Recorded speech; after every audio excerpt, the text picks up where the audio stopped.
Hi, doll people. So, if you haven't guessed by the title, I'm going to be doing the Dollitarium's Good Doll, Bad Doll tag.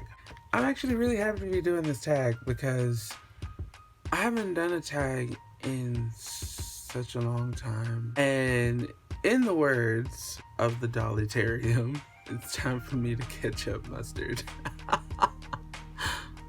Wit is such a beautiful thing. So this week, I think I'm going to be doing tags.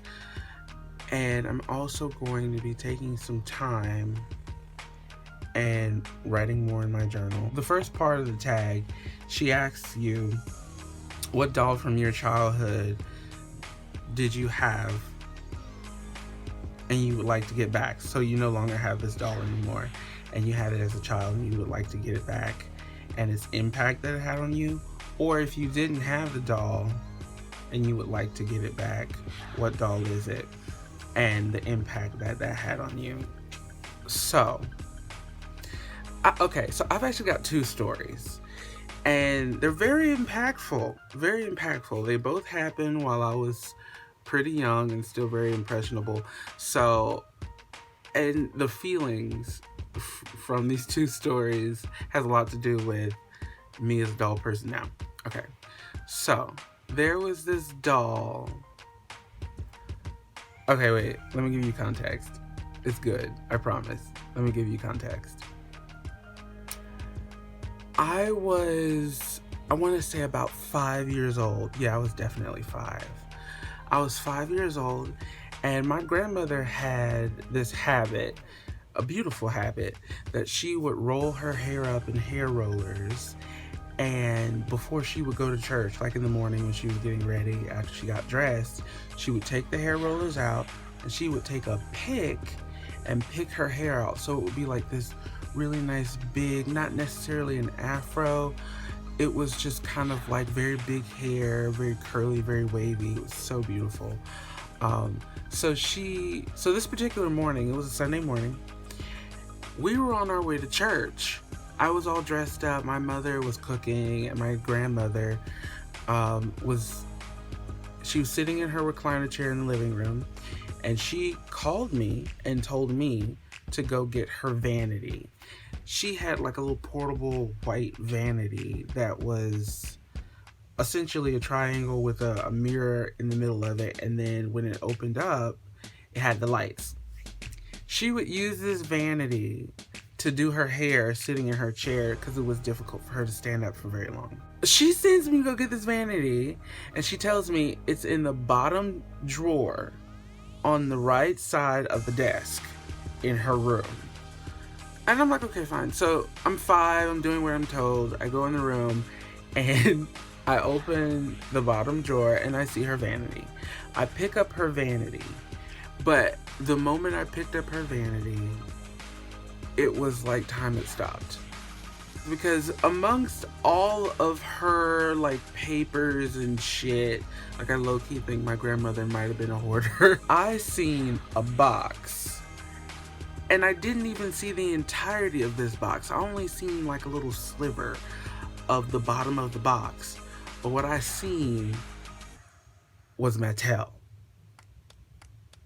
And even at 5, this is how you know I'm a doll dork.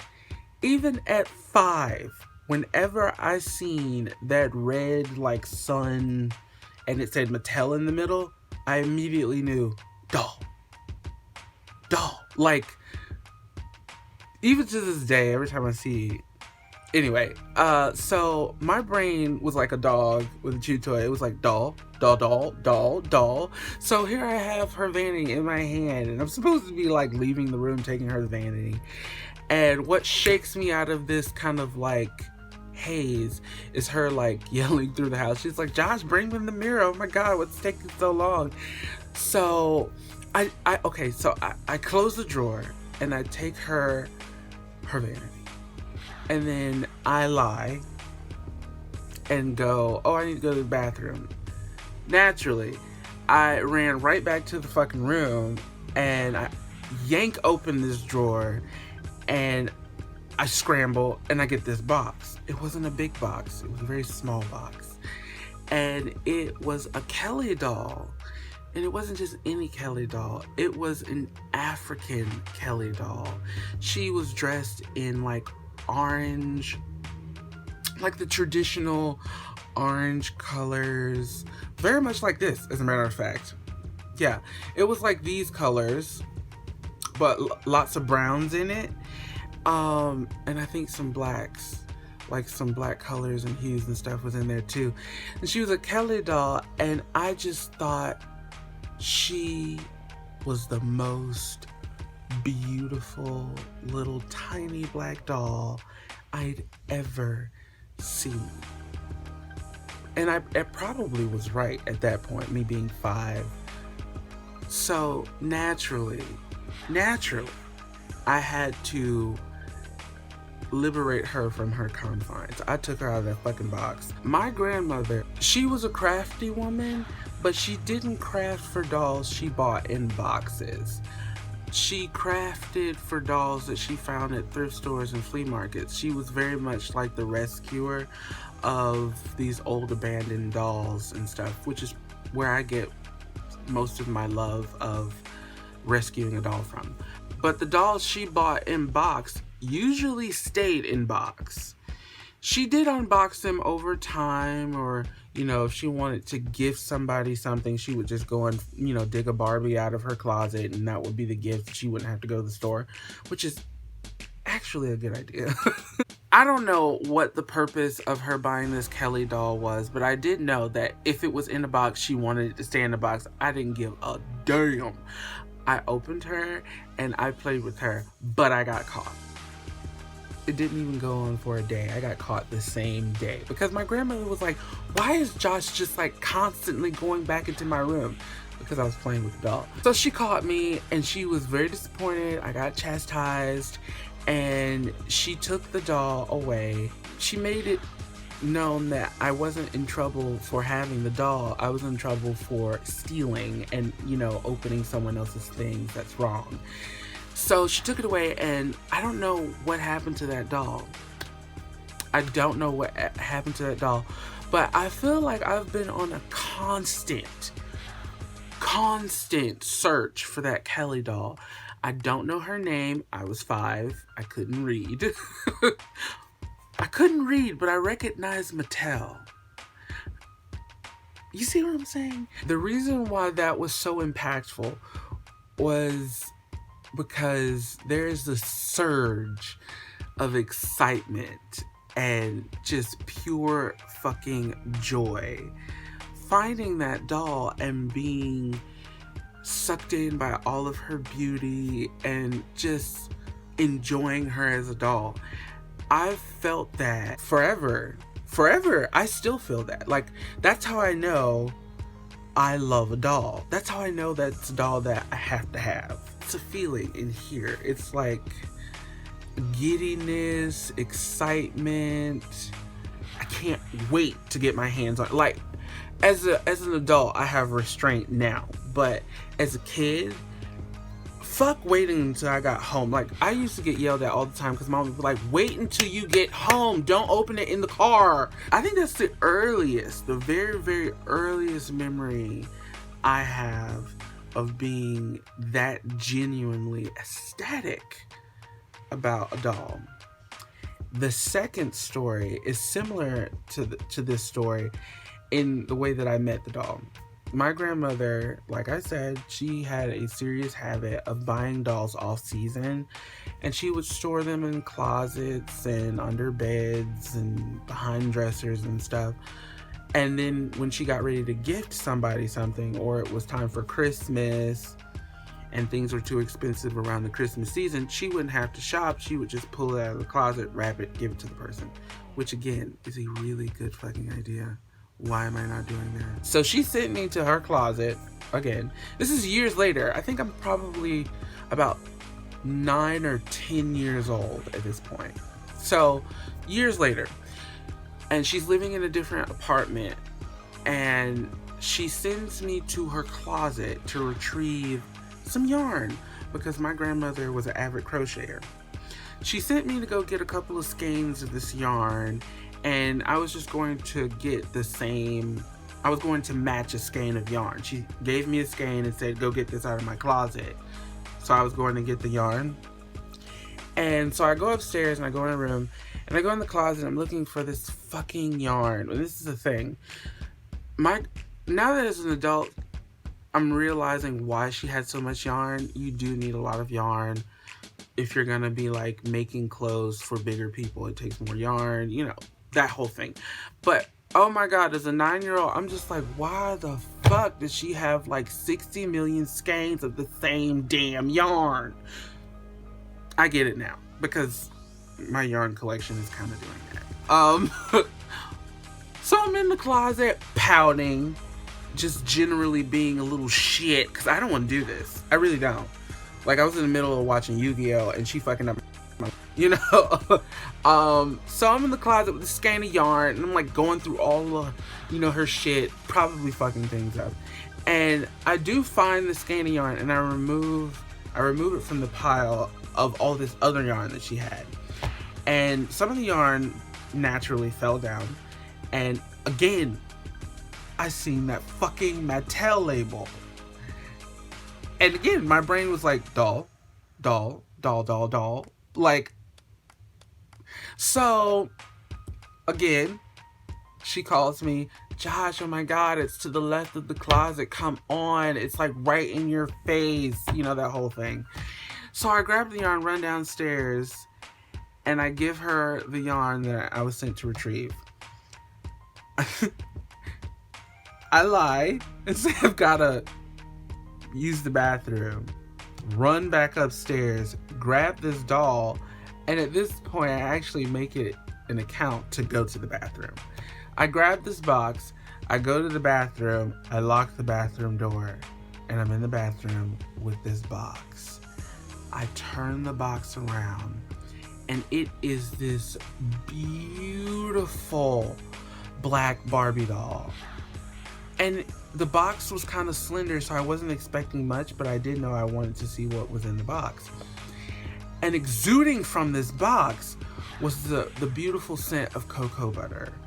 And she was a sculpt that I had never seen before, and she had a wider nose, and she had this really beautiful smile, and it wasn't like a gaping, you know, teeth shining smile. It was just a beautiful closed mouth, like Mona Lisa type smile. It was just so beautiful.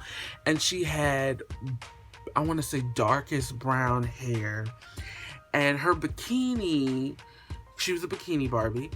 Her bikini, I want to say, was like, maybe it was green. I can't really remember what she was wearing. But one thing stuck out to me, no, two things stuck out to me the absolute most. She was a sculpt I'd never seen before, and I had a good amount of Barbies at this point. So finding a Barbie doll that I'd never seen her face sculpt before, just, I was floored. And I was also just, she was so beautiful, and she looked a lot like what black people are supposed to look like. So that made me excited. And she had flat feet. She had big ass flat feet. And I never had a Barbie with flat feet before. Like, so her face sculpt, her beautiful hair, and her scent, and her beautiful flat feet obviously meant she needed to be liberated from this fucking box. Like, she can't stay in the box. Like, so in the bathroom with the water running, I rip this box open and I play with her. And I think that lasted a week. I kept her in the bathroom behind bleach and some shit underneath the sink cabinet. And I would go in the bathroom and I would frequently play with this doll. And my grandmother probably was pretty convinced that, oh my god, my 9-year-old son has discovered his penis. Because I would just go and sit in the bathroom with the door locked for hours. But I wasn't doing what people think little boys are doing. I was playing with a doll. My school was close to both my house and my grandmother's house, so it didn't really matter where I went. And it mattered where I went. I just had to tell my mother, because there was a few times where everybody thought I was lost, but in reality I was at my grandmother's house. So for about 2 weeks, instead of going straight home, I would book it to my grandmother's house, and then later on that evening, I'd walk back home. But it was another Sunday. I was getting ready for church, and I went to the bathroom to fix my belt. No, I wanted to play with the doll. I hadn't seen her for about 2 days, and I opened the cabinet, and she was gone. She was gone. My grandmother didn't say anything. My mother didn't say anything. I didn't get in trouble. All I know is I opened the cabinet and she was absolutely gone. And I didn't say anything to my grandmother about it, because then she would know that I went in her closet and took her things, and I know it was wrong. And so I didn't say anything. And I never seen that doll again. Not in the stores, not anywhere. I've never seen her ever again. And now I know what the sculpt is. It was the Dee Dee sculpt, if I'm not mistaken. And I've owned a good amount of Dee Dee since then. I don't have any kind of need to find her again. But that was one of those stories where I seen a doll, and something so pure and so happy and so almost ridiculous. That's the stuff I was feeling on the inside of me, and I just had to get my hands on this doll. I had to. And that's pretty impactful. I've kept that all these years. Every time I see a doll, and especially for doll friends that have hung around me and they've seen me with dolls that I really like, or I'm excited about a doll that's on its way in, I get so excited. I'm so giddy. It's ridiculous. It's probably embarrassing, but I don't give a fuck. So yeah, that is so crazy. And I think that's why my grandmother, despite all the things that people around us were saying, my uncles and all the men in the family, they were like, oh my God, Josh needs a fucking ball. He needs to stop playing with goddamn dolls. He's a sissy. He's that. I mean, I was a sissy and all that. I was very much a little girl as a little boy. But that's all right. That is all right. Not all men will be like alpha male, macho, toxic masculinity type, okay? Relax, okay? But despite all of the guff my mother and my grandmother and my mom got with me being a little girl as a little boy, my grandmother, not so much my mother, but my grandmother made it her business to make sure I had that safe place. So she did. A lot of my dolls came from me buying them with my allowance. On the weekends, we'd go to thrift stores and I'd find dolls. And my grandmother, the really important dolls that I got in box was because I got good grades or I did something that she was really proud of me for. It was whenever I got dolls new in box, they were bought by my grandmother because she made sure that I could have that healthy, happy feeling. And she never told me that she didn't want that to be taken away from me. But now as an adult and looking at her actions, that's what it was.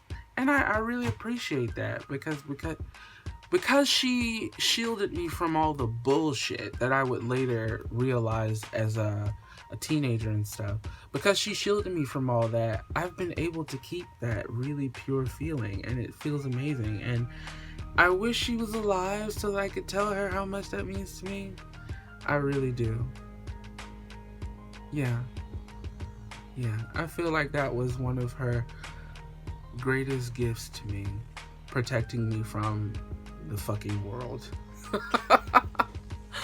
Oh, so that's the first part of her tag, and I know it's a lot, but it's okay. You guys like my rambles anyway.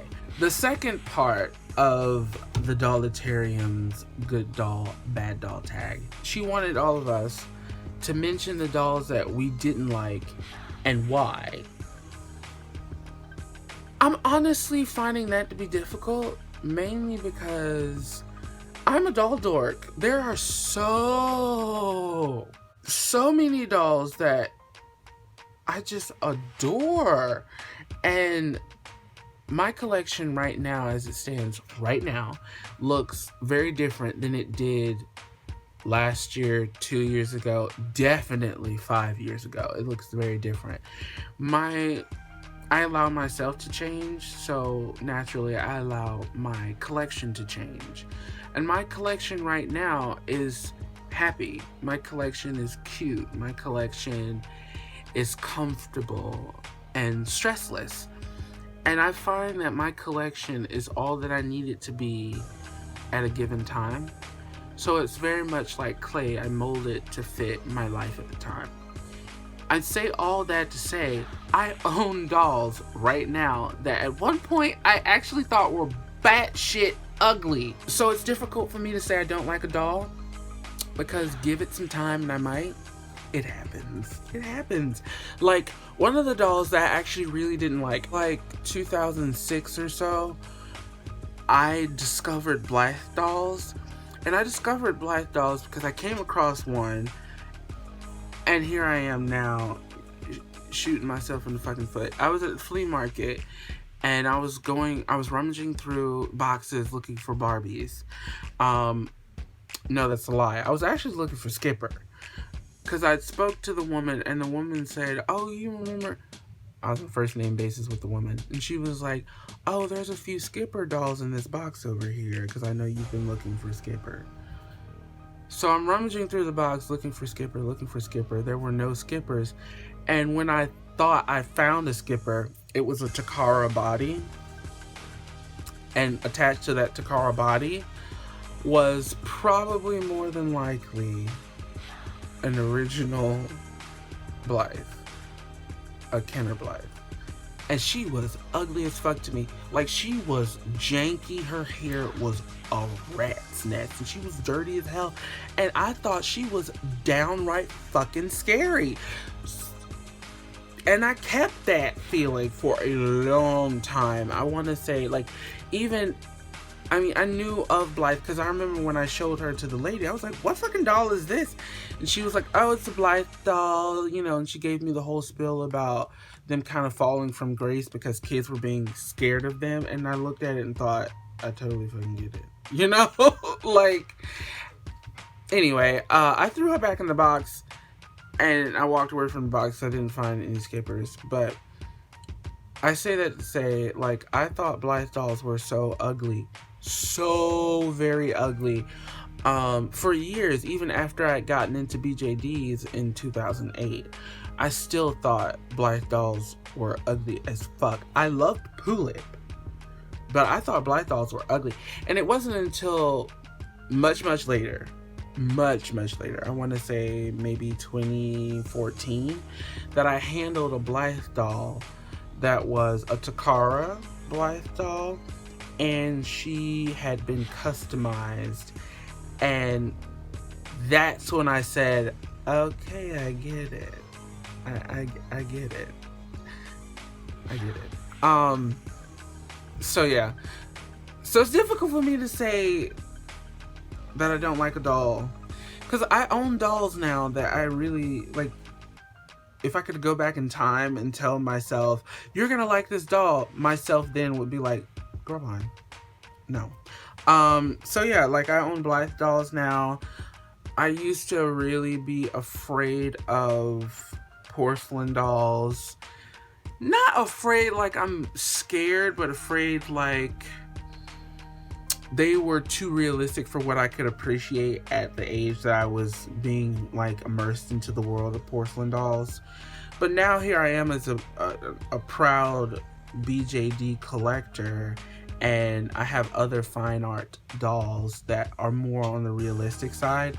There are porcelain dolls that I see and think, oh, I would definitely buy that doll. The reason why I'm not buying a lot of the porcelain dolls that I see and like now is mainly because I just don't have space for them. They're usually a lot bigger, and I wouldn't want them to be on the floor, and I wouldn't want them to be in a place where they get knocked over and broken. So yeah. So I mean, that's where I stand as a doll person. I think ultimately the reason why I can like a doll after I start learning about them, especially where they come from and the creators that made them, is because I am definitely one of those people that acknowledges and respects different forms of beauty. There isn't just one type of beauty. You can't just be white, blue eyes, and blonde hair. There are so many different types of beauty from all over the world, and when you learn about culture and you broaden your mind, things become beautiful to you. Like, you don't see them as this odd thing because you understand it. But that's all I have right now, and I was like looking at this. I love this tag because it's real easy to ramble with it. It's really easy to ramble with it, and it's one of these, like, it's one of those tags that really makes you evaluate your collection and how you collect. And there's a few more tag. I love Snorlax. There's a few more tags that I would like to do. Old tags that I always said that I was gonna get around to doing and never did. So I'll see you guys in my next one. Bye.